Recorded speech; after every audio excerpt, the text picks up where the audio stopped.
Hi, everybody. Welcome, welcome. And thank you for joining us today at the ADL Signature Summit, Never Is Now. My name is Amna Nawaz. I'm with the PBS NewsHour, and I am honored to be leading this conversation, which will focus on hate and the 2020 elections and try to answer the question, what happens next? And to do that, I am joined by an incredible panel. Let me introduce them right now, and I'm so excited to learn from each and every one of them. Jamie Gangel is with us. She is, of course, an award-winning veteran correspondent, now with CNN since 2015. Prior to that, at NBC News since 1983. She spent nearly 2 decades as national correspondent for NBC's Today Show, covered everything you can think of, popular culture, hard news, and several elections as well. Jamie, welcome to you. Thank you for being here. Thank you so much for having me. I just want to say I realized the other day this was my 10th presidential election. So you know what the word veteran now means. Old. I was going to say, is congratulations the right word for that? Or I'm sorry? I don't know. We'll dig into it. It's an interesting bookend, let's just say that. Also with us today, Jennifer Rubin. She, of course, writes opinion pieces for the Washington Post. She covers politics and policy, foreign and domestic issues, and provides insight into the conservative movement, the Republican and Democratic parties, and threats to Western democracies. Jennifer, thanks so much for being here. It's my absolute pleasure to be here. I am very pleased to be with this august panel and with all of you watching at home. Thanks for having me. And finally, Joanna Mendelson is the Associate Director of the Center on Extremism for the Anti-Defamation League. She works to combat white supremacists, anti-government militia groups, terrorism, and all forms of hate in the real world and online. She's worked at the ADL since August of 2000, and to date, she has trained more than 12,000 federal, state, and local law enforcement officers, judges, and public officials nationwide. She's doing the real hard work. Joanna, welcome to you, and thanks for being here. Thanks so much, Amna, and thank you so much for your leadership and for everyone on this panel to talk about the underbelly of our country today and a look into the extremism that's operating in this landscape. Well, there is so much to talk about for sure. And we're speaking on Sunday, November the 8th. The context for this conversation maybe would have been a little different if we were speaking even yesterday morning or a week ago. So to answer the question of what happens next, we do have some kind of infrastructure.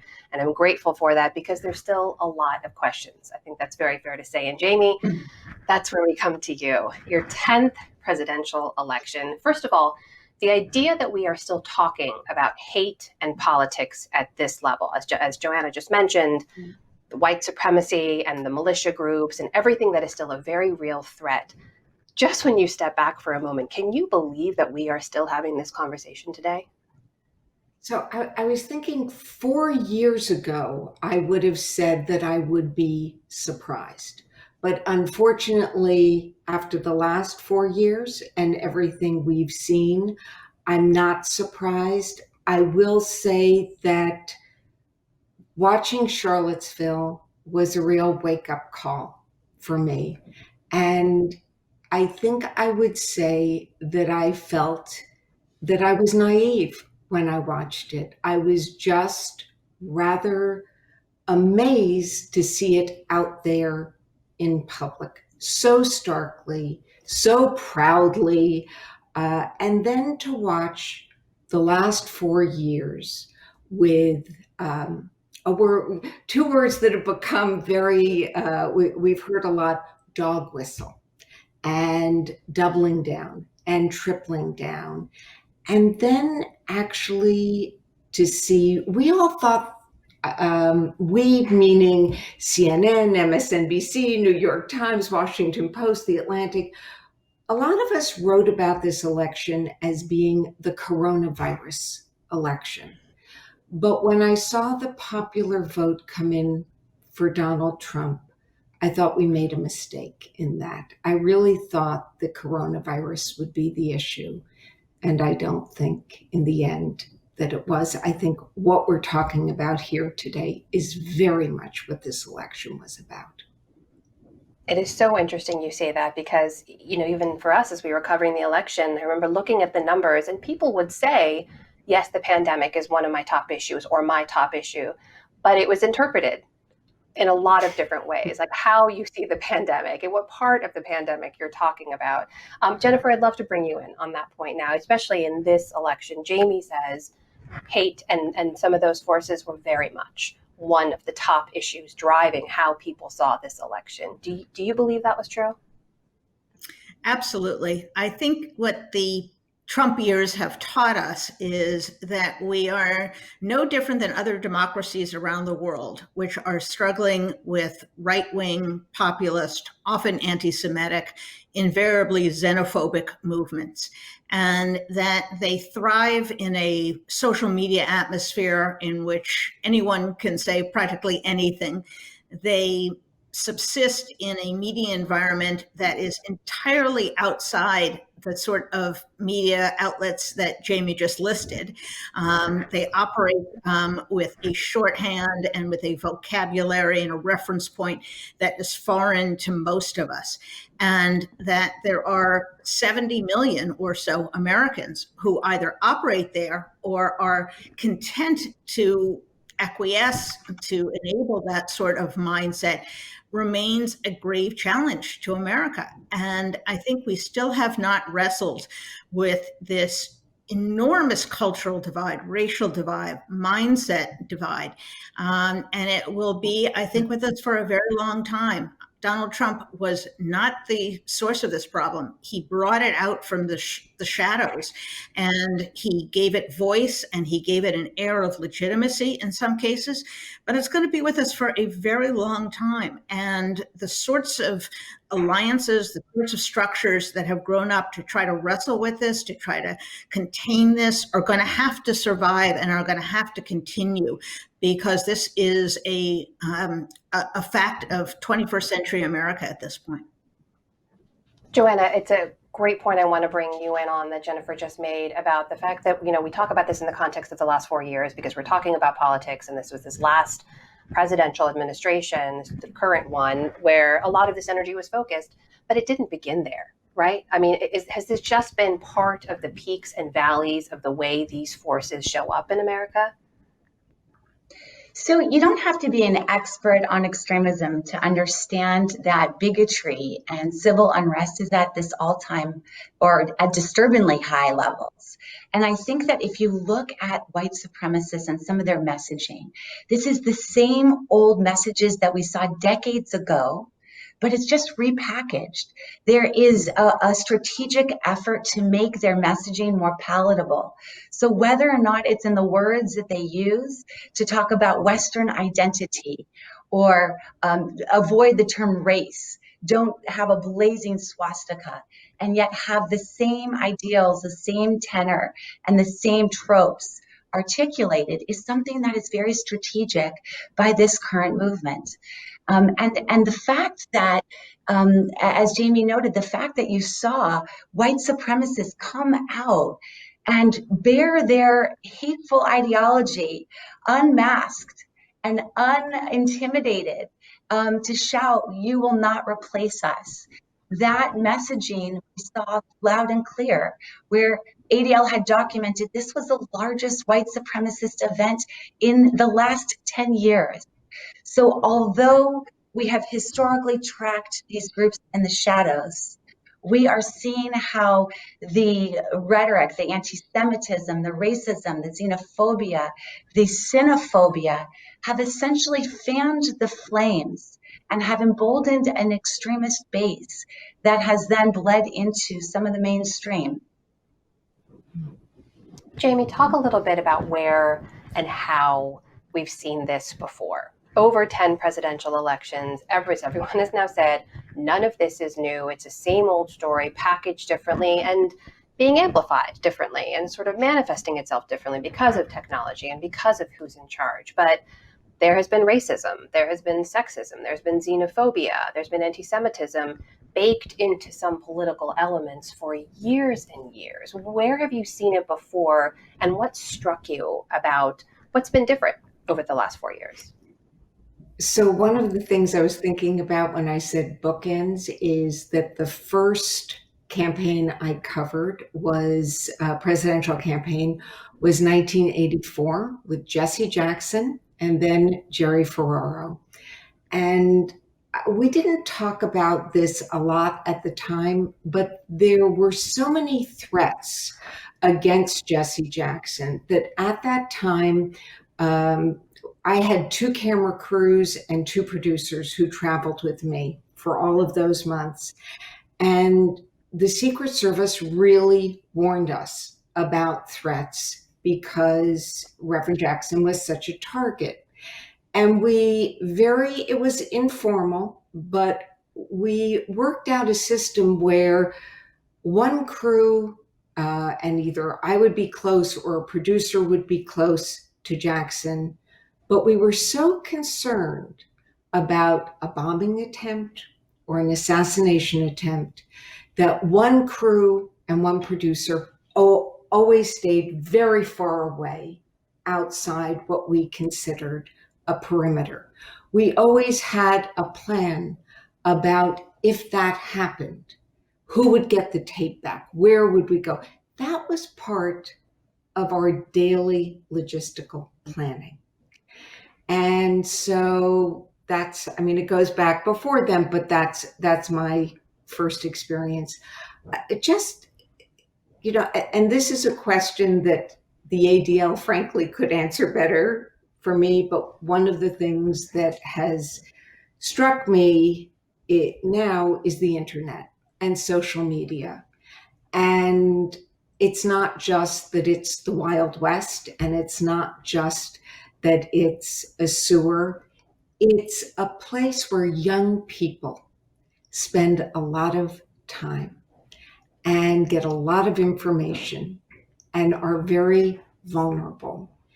And when I watched the last 4 years, and when I saw the popular vote this past week, I really thought to myself how much of this is amplified by social media and the internet. So Joanna, answer that question if you can. You mentioned technology briefly when we were chatting before our session. What role does it play? And also, I've been thinking about this a lot during the pandemic, during all the lockdowns, when everyone's stuck at home, a lot of people online. Is there a concern that a lot of that was spreading more rapidly or more intensely during this year?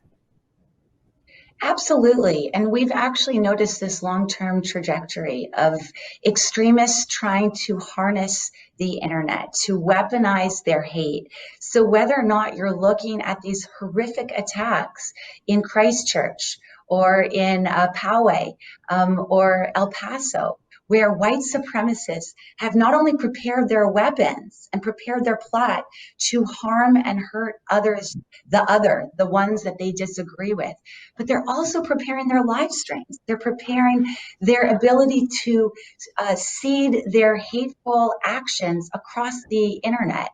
And we're seeing efforts to produce propaganda, to create a narrative, to help create memes that illustrate their hateful ideology.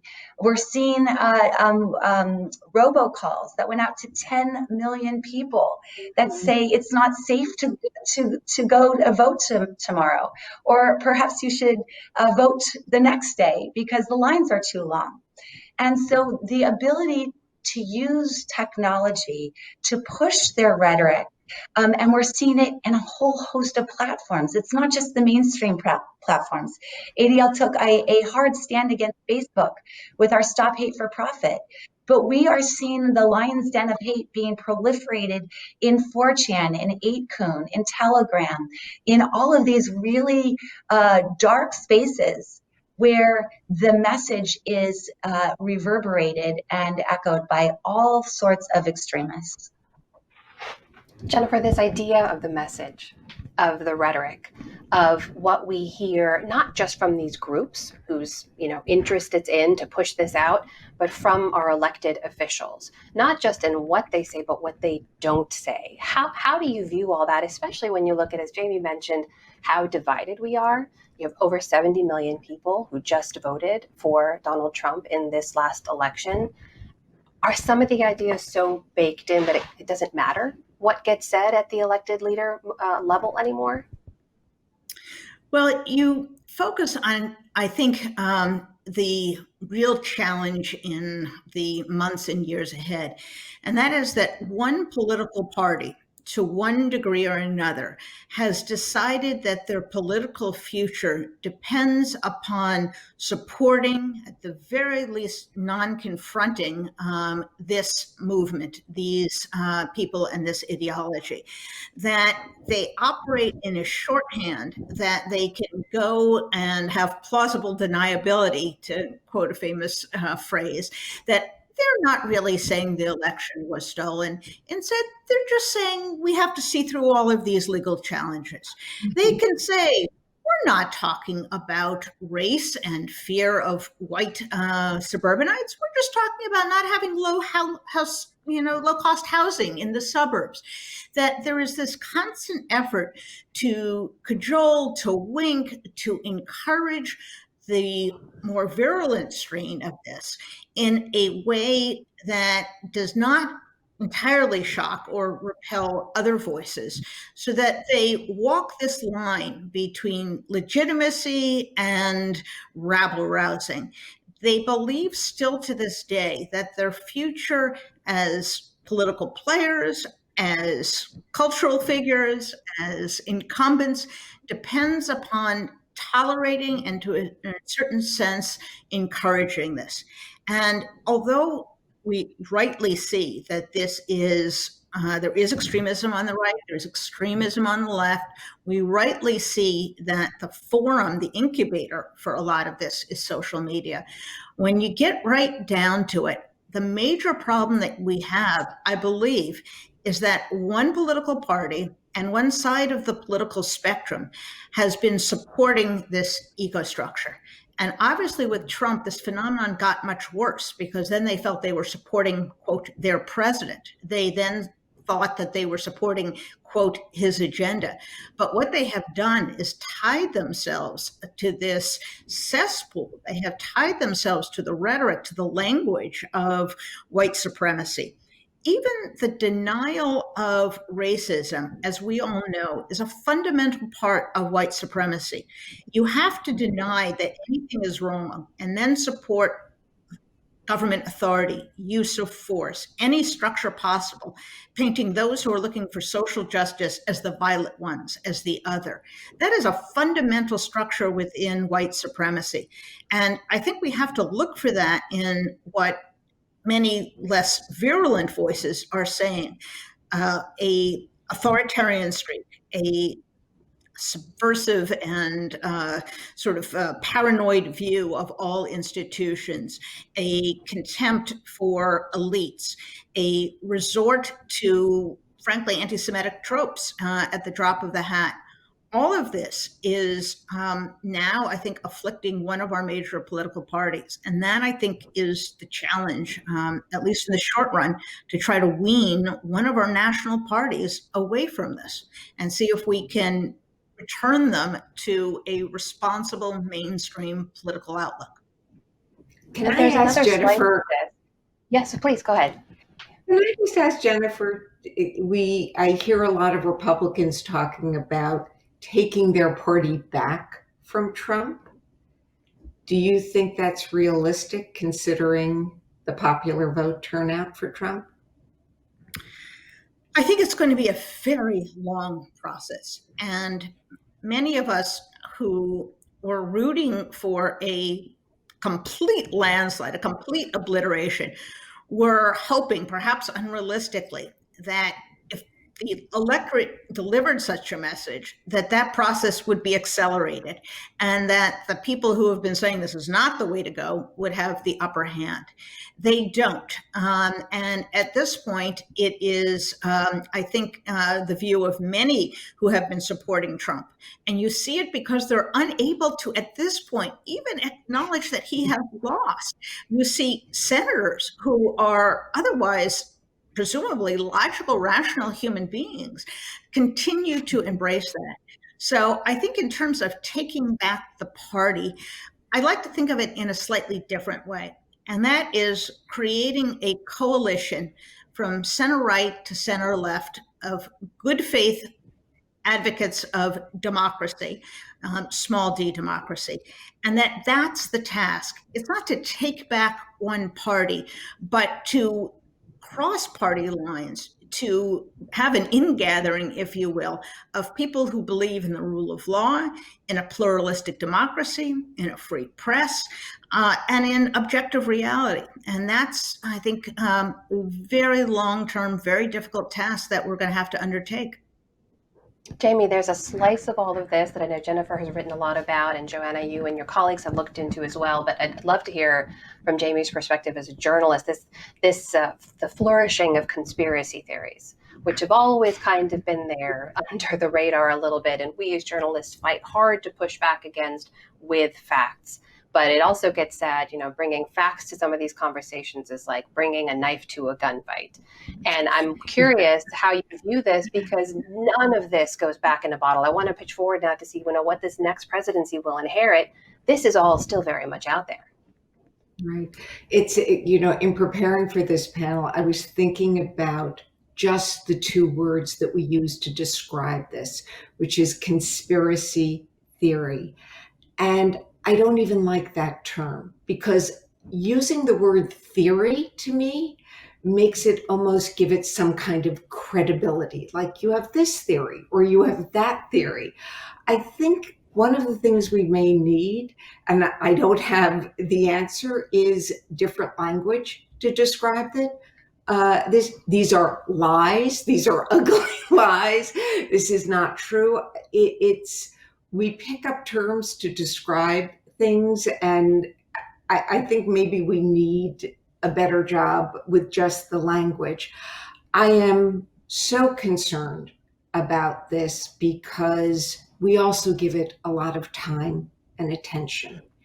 And I don't know how we put that genie back in the bottle, but one of the things I've been thinking about is, as Donald Trump leaves office, I think it is likely to say he doesn't want to leave the spotlight. He wants to stay relevant. And so a lot of these things he will try to keep in the spotlight. How much attention do we give him when he leaves? I think these are all challenges for news organizations that we're going to have to think about. He's not the president anymore, but unlike other former presidents who recede and understand the importance of receding, I think he's unlikely to do that. And so a lot of this language, these conspiracy theories, these lies, whatever the new term is, I think we have to be very careful about what platform we give them. So let's harness all that brain power here. Yes, please. Joanna, I want to get you on this. And Jennifer, I'd love to hear from you on this too. How should we talk about it? What should the language be? How should we treat this moving forward? Joanna, go ahead. Yeah, I think, first of all, if you allow the notion, this convoluted conspiracy, that this election is stolen, that something has been taken away from people, there is a sense of loss. And that rhetoric sows distrust, and it breeds extremist ideology that will actually give lifeblood for bad actors who feel that something has been taken from them and that they need to rise up and respond.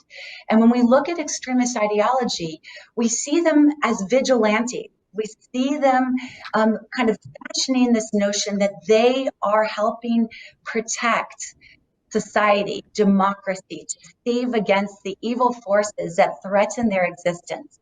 Whether or not it's white supremacists who feel that their future is bleak and that they're hanging on by a thread, that they're facing this notion of genocide, or whether or not it's anti-government extremists who talk about this tyrannical order that is operating, that is helping to undermine their liberty and their protection.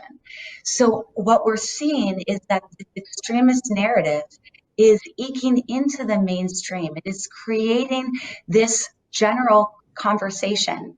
And unless we have political officials who speak out vehemently against the proliferation of these ideals, then we unfortunately will not help to change that narrative. When we have individuals like, Steve Bannon this last week, encourage violence and show images of decapitation of Fauci and the FBI director, this is setting a stage, a very dangerous narrative that we need to challenge and push back against. Jennifer, what about you? What's your view on this? I think both mainstream and social media have still not come to grips with this phenomenon and how to treat him. Mm-hmm. Mainstream media during the 2016 election and throughout this president has tried to treat him like a normal president. The manifestation of this is the both-siderism. On one hand, Trump says X, on the other hand, the Democrats say Y. It's an effort not to describe the degree of unhinged manic behavior, but simply to reconstruct, sometimes by splicing sentences together, what he said at a press conference, which gives the aura of rationality. It is the refusal to label a lie a lie. And this has been the struggle that mainstream media has tied itself up in knots. Now, I think we saw for the first time in the past few days a little inkling of hope that really all of the networks, and talk about Fox in a moment, but really all of them simply said there is no basis for any claim of fraud. They called the election. They do not put on a network analyst to advance Trump's false narratives. That ability to be loyal to the truth and to not simply choose to elevate and to present this as a legitimate point of view or a fact-based point of view has to be an ongoing concern for mainstream media. As far as social media, I don't have to tell the ADL what a struggle it is to encourage, to induce, to use economic power so that social media platforms, which are so omnipresent in our life, become socially responsible actors, that they understand that their fate, that the fate of a free society depends upon attacking the voices of intolerance, or at least just not giving them a platform. You know, if Facebook made some baby steps in this election to mark Donald Trump's postings, if you will, as misguided, if Twitter put at the top of its feed that Biden had been elected president, if they can take those small steps towards defending truth, toward pushing out in the margins these voices of intolerance, the voices of chaos, of moral nihilism, they should be able to continue to do that in the future. And I think, once again, when we're talking about projects going forward, let's build on whatever baby steps they took during this election, because the threat isn't going away. It's not that our democracy is now entirely secure and that the forces of intolerance have disappeared. They're just as strong, they're just as evident. And therefore, I think it's both traditional media and social media that's going to have to continue to grapple with this. And I think the groups that have tried to educate both social media and mainstream media, the groups that have explained the election process to mainstream media, have to remain engaged. They have to continue this education process. And mainstream media has to be far more self-reflective and less self-satisfied than it often may appear to be, because this is not going to end when Joe Biden is sworn in as president. It's going to continue. Joanna, what needs to happen? What other steps? You heard Jennifer mention, we saw some of the labeling of tweets as misinformation, Facebook taking some baby steps, as Jennifer mentioned. What else needs to happen? Jennifer, I love how positive, and I love the momentum that we need to kind of carry on. And sadly, perhaps because of the vantage point in which I sit, we're looking at a backdrop of anti-Semitism at an all-time high. The highest it's been since 1979, since we've been recording this. Domestic extremist murders are overwhelmingly perpetrated by right-wing extremists. In fact, last year, 90% were carried out at the hands of right-wing extremists, and majority of them were white supremacists. So we've seen bad actors act on that, and we need to continue our data collection. We need to partner with law enforcement in order to identify those who are choosing to translate that belief into violence. We need leaders who lead, who have a clarion call to stamp out hate and not allow hate to basically thrive in a vacuum, because these groups, when they don't hear the clear vocalization and denunciation of hate, it lowers the guardrails. It creates this gray line. And we need people to speak out and say that is unacceptable, from the highest levels of our office all the way down to local levels. So there is a lot of work to do with the tech industry, with education, law enforcement, and the public to shine a very, very bright light on this situation. Yeah, Jamie, I've been thinking a lot, especially in the context of some of these are social ills, the worst impulses among all of us, and these groups that persist despite all the work being done. And I keep thinking about the opening line to that novel, The Go-Between, which is that the past is a foreign country. They do things differently there. At the same time, there is a sameness to all of this throughout much of our modern history.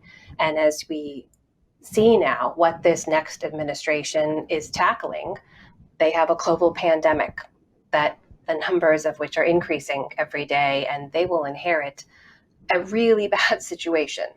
The economy needs immediate attention. There is a country deeply divided across all of these major issues. How does this issue factor in to an administration when it is so deeply imbued in our politics as well, and as Jennifer has mentioned, is likely to continue to be leveraged by some political forces? I think it's a huge issue. I have to say, just to go back to social media, I so appreciate every time on Twitter I see a banner that calls out a tweet. I think that's very important. I don't understand algorithms, but I just hope we move in that direction. I think it would be hugely helpful. I think that Joe Biden has his work cut out for him with this, but I will say this. Last night, I took a walk around Washington, D.C. with my 25-year-old son. One of the advantages to the pandemic is my twins are back home, and people were celebrating and horns were honking, and there was a weight taken off a lot of people's minds that people have been having conversations. Am I going to be leaving the United States? Where do I go to live? Real conversations. And so I think Joe Biden and this new administration have to take that right along with the pandemic and the economy. I think these are three legs of a stool that they have to attack. And I think it's very important that they not forget, and he has said he won't, the people who voted for Donald Trump. We've just, I wish I knew how to make that all work, but I think those are the three legs of the stool that Biden is facing. Jennifer, we have a few seconds left. What is at stake for this next presidency when it comes to these issues? Well, Anna, as you were reciting your favorite quote, I was thinking of another one, which is the past is not even the past, that we carry with us this burden of America's original sin with race, We shy away from confronting it. We're told by some of these same voices of hate that if you bring it up too much, you're just going to make it worse. You're going to make these people angry. So I think what is at stake is nothing less than the survival of a pluralistic, multiracial, multicultural democracy. We have to continue to grapple with this. We have to continue not simply to have reconciliation, because reconciliation without accountability is not going to cut it. We have to work towards an idea of social justice, an idea of really living up to those very American ideals. All people are created equal, endowed with their creator, that we have to go back to these original American principles, embrace them, advocate for them, not allow them to be co-opted, not allow them to be transformed so that America as an ideal, not as a platform for white Christian nationalism, survives. And that's the great challenge ahead of us. I think all of our other problems will remain impossible to address until we all get on the same page of reality, all accept facts are facts, all accept basic principles of democracy. And that's the hard work that's going to take years and years of work. So we all had better get busy. A lot of work to be done. And I'm reminded of words my friend Eddie Glaude reminded me of last night from James Baldwin, which is that hope is invented every day. So here's to another day. Thank you to all of you. This has been such an enlightening conversation, inspiring for me alone. I hope for everyone out there as well. My thanks to Jamie Gangel, to Jennifer Rubin, and to Joanna Mendelson for this very important conversation. Thank you for being here.